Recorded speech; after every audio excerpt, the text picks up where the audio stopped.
Welcome to Sri Sri institute from Vizianagaram. Today current అఫైర్స్లో భాగంగా రాష్ట్రీయ అంశాలు, జాతీయ అంశాలు, అంతర్జాతీయ అంశాలు, క్రీడా విశేషాలు, అదేవిధంగా సైన్స్ అండ్ టెక్నాలజీపై ఈరోజు జరిగే వర్తమాన అంశాలపై మనం ఒకసారి చర్చిద్దాం. ప్రధానంగా మనకి ఇండియన్ రైల్వే, గుర్తుపెట్టుకోండి సార్, ఇండియన్ రైల్వే. మరి ప్రధానంగా ఈ ఇండియన్ రైల్వే పైన మనకి టుడే కరెంట్ అఫైర్స్లో భాగంగా మన రైల్వే మినిస్టర్ అశ్విని వైష్ణవ్ ఒక మాట్లాడడం జరిగింది. ప్రజెంట్ భారత రైల్వే మినిస్టర్ ఎవరు సార్ అంటే అశ్విని వైష్ణవ్. అశ్విని వైష్ణవ్ ప్రజెంట్ భారత రైల్వే శాఖ మంత్రిగా ఉన్నారు. అశ్విని వైష్ణవ్ ప్రజెంట్ భారత రైల్వే బోర్డు సిఈఓ ఎవరంటే సిఈఓ సతీష్ కుమార్ ప్రజెంట్ భారతదేశానికి రైల్వే బోర్డుకి సిఈఓగా ఉన్నారు. అంటే రైల్వే శాఖ మంత్రి ఎవరంటే అశ్విని వైష్ణవ్, మరి మొట్టమొదటి రైల్వే శాఖ మంత్రి ఎవరంటే జాన్ మథాయ్. మరి అదేవిధంగా రైల్వే బోర్డు సిఈఓ ప్రజెంట్ భారతదేశానికి ఎవరు సార్ ఉన్నారంటే సతీష్ కుమార్ అని మనం గుర్తుపెట్టుకోవాలి. అయితే రైల్వే బోర్డు సిఈఓగా ఒక మహిళ కూడా పనిచేయడం జరిగింది. భారతదేశానికి మొట్టమొదటి రైల్వే బోర్డు మహిళా సిఈఓ ఎవరు సార్ అంటే జయవర్మ సిన్హా. గుర్తుపెట్టుకో, Jaya Varma Sinha first women railway board CEO అని మనం గుర్తుపెట్టుకోవాలి. Present railway board CEO Satish Kumar, present Indian railway minister Ashwini Vaishnaw. ఇటీవల కాలంలో కొత్త రైల్వే జోన్ను ప్రకటించారు. ఎప్పుడు ప్రకటించారు? 2026 జూన్ 1. ఈ జూన్ నెలలోని కొత్త రైల్వే జోన్ను ప్రకటించారు. ఇది 18వ రైల్వే జోన్. మరి 18వ రైల్వే జోన్కి ఎటువంటి పేరు పెట్టారు సార్ అంటే 18వ రైల్వే జోన్ విశాఖపట్నం కేంద్రంగా ఏర్పాటు చేయడం జరిగింది. అంటే ఇది ఆంధ్రప్రదేశ్ అని అర్థం. ఈ ఆంధ్రప్రదేశ్ రాష్ట్రంలోని విశాఖ కేంద్రంగా ఈ రైల్వే జోన్ ఏర్పాటు చేయడం జరిగింది. 18వ రైల్వే జోన్, దీనికి ఒక పేరు పెట్టారు. ఇది దక్షిణ, ఇది ఆంధ్రప్రదేశ్ యొక్క తీర ప్రాంతం పేరే కోస్తా తీరం లేదా సర్కార్ తీరం. మరి అందుకే దక్షిణ భారతదేశంలో ఆంధ్రప్రదేశ్ ఉంది. ఆంధ్రప్రదేశ్ తీర ప్రాంతం పేరు కోస్తా కాబట్టి ఆవిడ ఏం పెట్టాడంటే రైల్వే వాడు దక్షిణ కోస్తా రైల్వే జోన్ అని పేరు పెట్టడం జరిగింది. South coastal railway zone head quarter Visakhapatnam. మరి దక్షిణ కోస్తా రైల్వే జోన్ కింద కొన్ని డివిజన్లు కూడా ప్రకటించింది గవర్నమెంట్ ఆఫ్ ఇండియన్ రైల్వే. మరి డివిజన్లు ఏంటి సార్ అంటే ఒకటోది అటువైపు తీసుకుంటే గుంతకల్లు, రెండోది గుంటూరు, మూడోది విజయవాడ, నాలుగోది విశాఖపట్నం. ఇలాగ డివిజన్లు ప్రకటిస్తూ భారతదేశానికి 18వ రైల్వే జోన్ను ఈ 2026 జూన్ 1న ప్రకటించడం జరిగింది. రైల్వే శాఖ మంత్రివర్యులు మన రామ్మోహన్ నాయుడు గారి ప్రయత్నం కూడా ఎక్కువ ఉంది. పౌర విమానయాన శాఖ మంత్రివర్యులు ఆయన కూడా పార్లమెంట్లో ఎక్కువసార్లు మాట్లాడారు. అది లాస్ట్కి మనకి ఒక సఫలం. ఎందుకంటే రైల్వే జోన్ రావడం అనేది మనం చాలా గర్వపడాలి. నవ్య ఆంధ్రప్రదేశ్ రాష్ట్రానికి కొత్త రైల్వే జోన్ వచ్చింది. దానికి ఒక పేరు పెట్టారు దక్షిణ కోస్తా railway zone.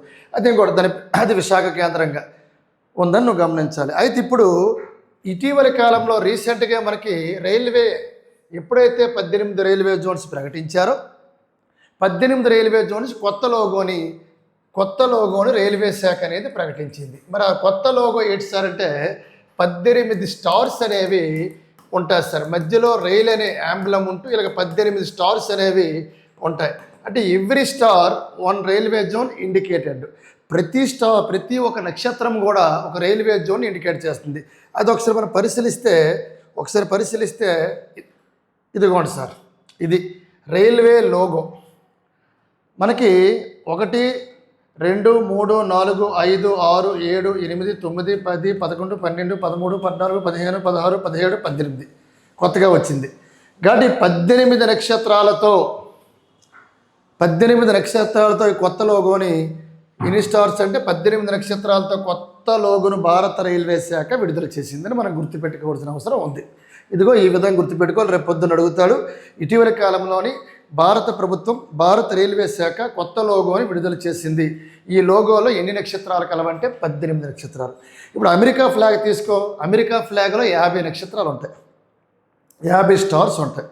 Every star indicated 1 state in the అమెరికాలోని ప్రతి స్టార్ ఒక రాష్ట్రాన్ని ఇండికేట్ చేస్తుంది. అమెరికాలో 50 రాష్ట్రాలు ఉన్నాయి. అమెరికా అధ్యక్షుడు ప్రజెంట్ 47వ అధ్యక్షుడు డొనాల్డ్ ట్రంప్. కాబట్టి అమెరికా అధ్యక్షుడి పదవీ కాలం 4 ఏళ్ళు. ఇలాగా 18 స్టార్స్ 18 రైల్వే జోన్ ఇండికేట్ చేస్తే మనం గుర్తుపెట్టుకోవాల్సిన అవసరం ఉంది. ఇదిగోండి సార్ కొత్త రైల్వే లోగో. కాబట్టి the Indian railway logo is the official emblem of the national railway network redesigned in 2026 to include 18 red star in a circle. గుర్తుపెట్టుకోవాలి. ఇదండి సార్ భారత రైల్వే లోగో.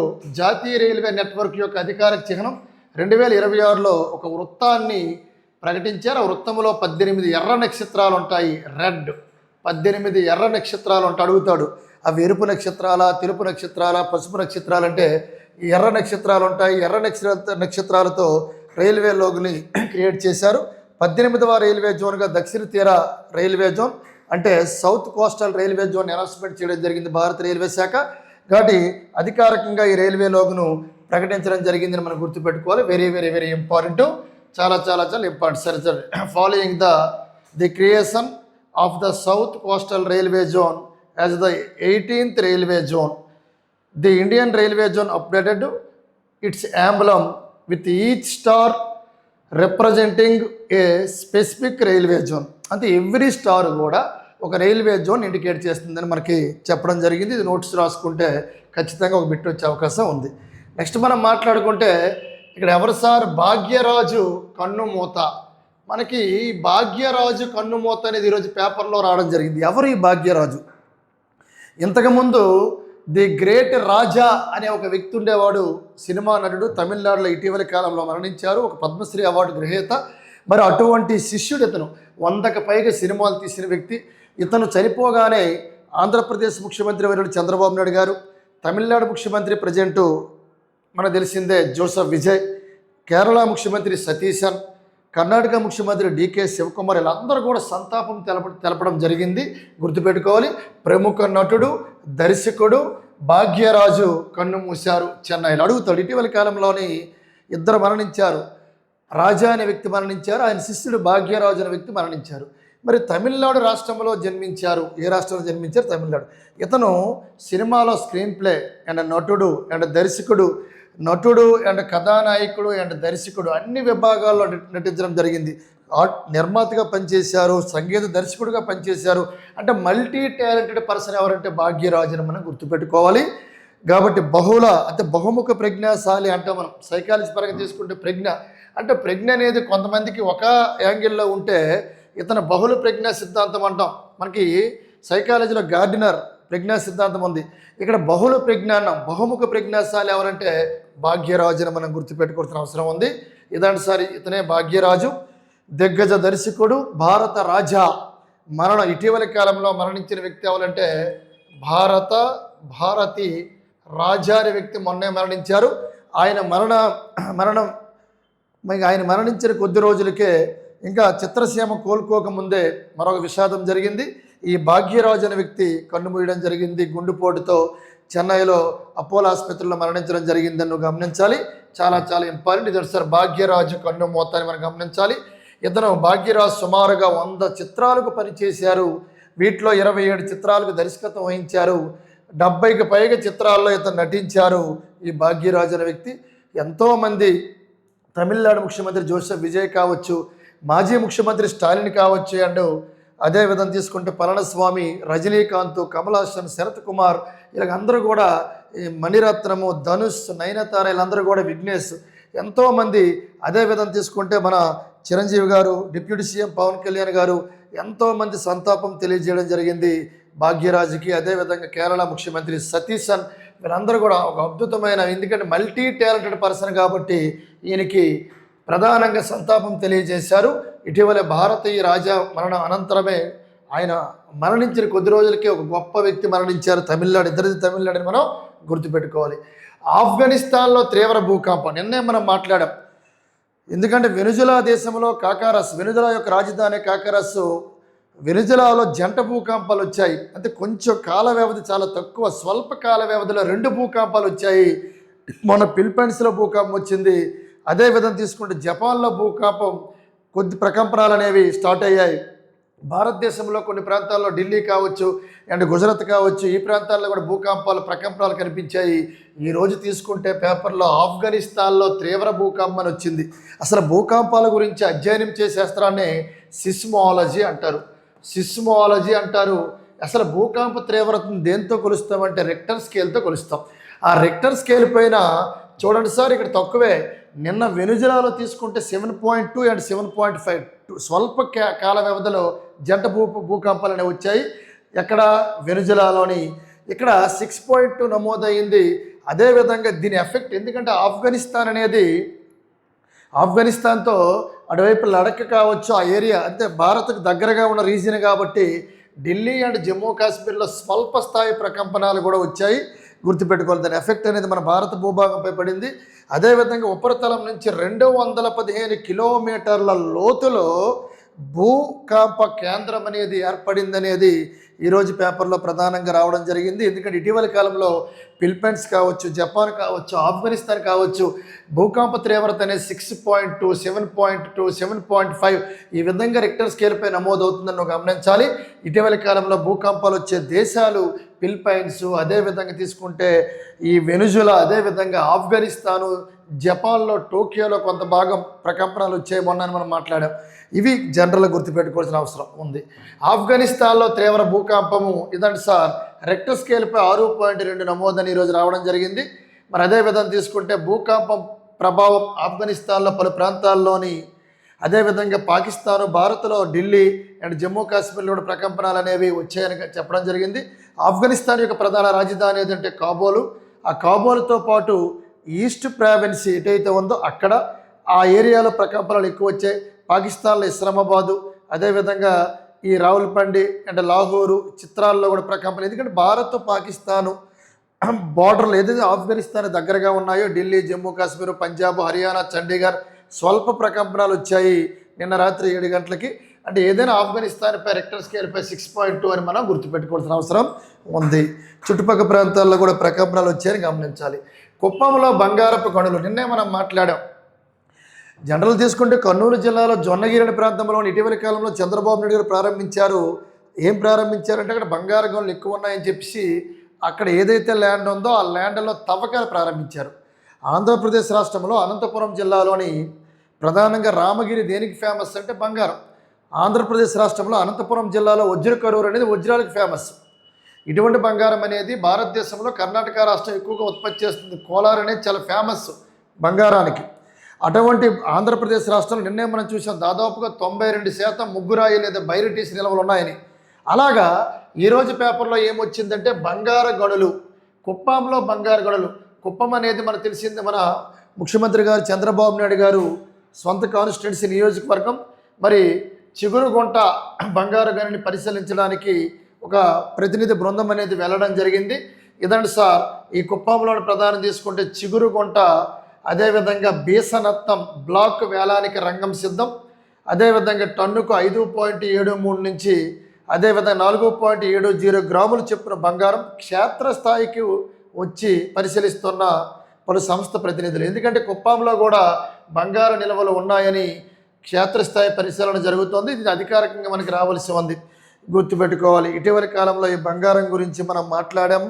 కర్నూలు జిల్లాలో జొన్నగిరి, అనంతపురం జిల్లాలో రామగిరి, అదేవిధంగా ఆంధ్రప్రదేశ్ రాష్ట్రంలో ఖనిజ ఆంధ్రప్రదేశ్ అని నేను పేపర్లో రావడం జరిగింది. ఎందుకంటే ముగ్గురాయి లేదా బైరిటీస్ నిల్వలు ఎక్కువ ఉన్నాయి. అదేవిధంగా ఆంధ్రప్రదేశ్ రాష్ట్రంలోని చాలా ఖనిజాలు ఉన్నాయని నేను మనం మాట్లాడామని మనం గుర్తుపెట్టుకోవాల్సిన అవసరం ఉంది.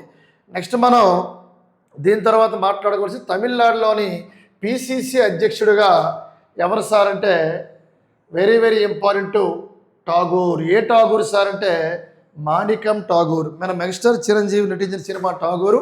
ఇక్కడ ఇతని పేరు మాణికం ఠాగూర్ అని గుర్తుపెట్టి డైరెక్ట్ క్వశ్చన్ అటాక్ ఇది. ఎందుకంటే తమిళనాడు కాంగ్రెస్ కమిటీ అధ్యక్షత పగ్గాలను ఇప్పుడు ఎంపీ మాణికం ఠాగూర్కు అప్పగిస్తున్నట్లు ఆ పార్టీ అధిష్టానం ప్రకటించింది. ఇది డైరెక్ట్ మన సెంట్రల్ ఎగ్జామ్లో అడిగే అవకాశాలు ఉన్నాయి, గుర్తుపెట్టుకోండి సార్. నెక్స్ట్ వన్ మనం మాట్లాడుకుంటే దీని తర్వాత ఓపెన్ ఏఐ ఇండియన్ ఎండీగా very very important. OpenAI artificial intelligence Indian ఎండీగా ఎవరు సార్ ఎన్నికయ్యారు అడుగుతాడు. ప్రభజిత్ సింగ్. మనకు కనిపిస్తున్న వ్యక్తే ప్రభజిత్ సింగ్. ఈ సర్కిల్లో ఉన్నారు. ఇతనే sir America AI artificial ఇంటెలిజెన్సీ America AI దిగ్గజం ఓపెన్ ఏఐ తన భారత కార్యకలాపాలను పర్యవేక్షించేందుకు ఈ ప్రభజిత్ సింగ్ను మేనేజింగ్ డైరెక్టర్గా నియమించడం జరిగిందని గుర్తుపెట్టుకోవాలి.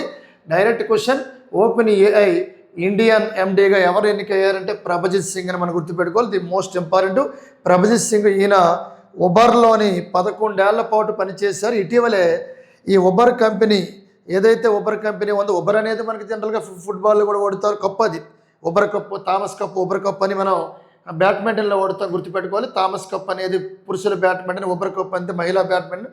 అటువంటి కంపెనీ పేరు ఉబర్. ఉబర్ కంపెనీలో భారత్, దక్షిణాసియా ఆ ప్రాంత ఈయన ప్రెసిడెంట్గా ఉన్నారు. మరి ఐఐటి ఖరగ్పూర్, అహ్మదాబాద్ నుంచి గ్రాడ్యుయేషన్ చేసిన వ్యక్తి ఈయన. ఓపెన్ ఏఐ ఇండియన్ ఎండీగా ఈ ప్రభజిత్ సింగ్ అనే వ్యక్తి ఎన్నికవడం జరిగింది గుర్తుపెట్టుకో. టుడే వార్తల్లో ప్రధాన అంశంగా భావించవచ్చు. Bye bye Buckingham palace. అసలు బకింగ్హామ్ ప్యాలెస్ ఎక్కడ ఉంది? లండన్లో ఉంది. అసలు లండన్కి జనరల్గా మనకి కామన్వెల్త్ ఉంది. కామన్వెల్త్కి అధ్యక్షుడు ఎవరంటే బ్రిటన్ రాజు కానీ రాణి కానీ. కామన్వెల్త్ ప్రధాన కార్యాలయం ఎక్కడ ఉందంటే లండన్లో ఉంది. కామన్వెల్త్ హెడ్ క్వార్టర్ లండన్లో ఉంది. గత బ్రిటిష్ సామ్రాజ్యానికి కేంద్ర బిందువుగా నిలిచిన బకింగ్హామ్ ప్యాలెస్ 200 ఏళ్ళ, ఎన్ని సంవత్సరాలంటే 200 సంవత్సరాల చరిత్రలో తొలిసారి రాజు లేని రాజభవనంగా మారింది. చూడండి, ఇంతవరకు ఎప్పుడు ఒక రాజు, బ్రిటన్కి రాజు కానీ రాణి కానీ ఉంటారు, కామన్వెల్త్ హెడ్. కానీ 200 ఏళ్ళ చరిత్రలో తొలిసారి రాజు కానీ రాణి కానీ రాజు లేని భవనంగా మారింది. సెంట్రల్ లండన్లో ఉన్న ఈ భవనాన్ని 1820 ప్రాంతంలో నిర్మించారు. 1837లోని విక్టోరియా రాణి పరిపాలన కాలం నుంచి ఇది రాజప్రసాదంగా వెలుగునిచ్చిందని గుర్తుపెట్టుకోవాలి. ఇక్కడ బ్రిటన్ రాజు చార్లెస్ III ఈ భవనాన్ని తన నివాసాన్ని ఈ భవనంలో తన నివాసాన్ని మారుస్తానని అందరూ భావించారు. అయితే ఈ ప్యాలెస్ ప్రధానంగా ఈ ప్యాలెస్లో నివసించేందుకు రాజు ఆసక్తి చూపడం లేదు.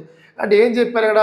పూర్తిగా ఈ బకింగ్హామ్ ప్యాలెస్లోని ప్రెజెంట్ అనే రాజు లేని రాజభవనంగా మారింది అని గుర్తుపెట్టుకోవాలి. ప్రధానంగా మనకి ఇంగ్లాండ్లోని ఈ భవనం అనేది ఎప్పుడో పురాతనమైన భవనం, ఖచ్చితంగా రాజులు నివసిస్తారు. ఈరోజు 200 ఏళ్ళు అవుతుంది దీనికి ప్రధానంగా ఇంతవరకు నివసించారు. ఈ 200 ఏళ్ళ చరిత్రలో తొలిసారిగా రాజు లేని భవనంగా మారిందని గుర్తుపెట్టుకోవాలి. ఆ భవనం ఏదంటే బకింగ్హామ్ ప్యాలెస్. అది అడుగుతాడు సార్.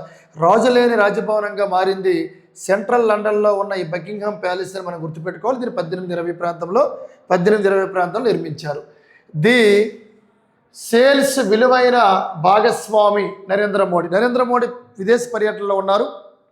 అక్కడ తాబేళ్ళ పైన అక్కడ ఉన్న తాబేళ్ళు ఏవైతే ఉన్నాయో తాబేళ్ళు తీసుకొచ్చి వెస్ట్ బెంగాల్ రాష్ట్రంలో ఒక పార్కులో ప్రధానంగా 2015లో 2 తాబేళ్ళు ప్రవేశపెట్టడం జరిగింది. ఒక చిన్న దేశం ప్రపంచంలోనే అత్యంత కాలం జీవించే ఒక తాబేలు, ప్రపంచంలో అత్యంత కాలం జీవించే ఒక తాబేలు ఆల్ ద బ్రా తాబేలుకు మోడీ ఆహారం తినిపించారు. గుర్తుపెట్టుకోండి, 2017లో మోదీ సీషెల్స్లో పర్యటించినప్పుడు 2 తాబేళ్ళు ఆయనకు బహుమతిగా ఇచ్చారు. వాటిని కలకత్తాలోని ఆలీపూర్ జంతు ప్రదర్శనలోని ఉంచారని గమనించాలి. ఇదిగోండి సార్ మనకు కనిపిస్తుంది ఇక్కడ సీషెల్స్ విలువైన భాగస్వామి నరేంద్ర మోడీ. ఆయన ప్రజెంట్ విదేశ పర్యటనలో ఉన్నారు. ఆ తాబేళ్ళు మనం చూడొచ్చు. ఇది ప్రధానంగా టుడే కరెంట్ అఫైర్స్లో ప్రధానంగా ముఖ్యమైన అంశాలను గమనించాలి. థ్యాంక్ యూ అనండి. Good night.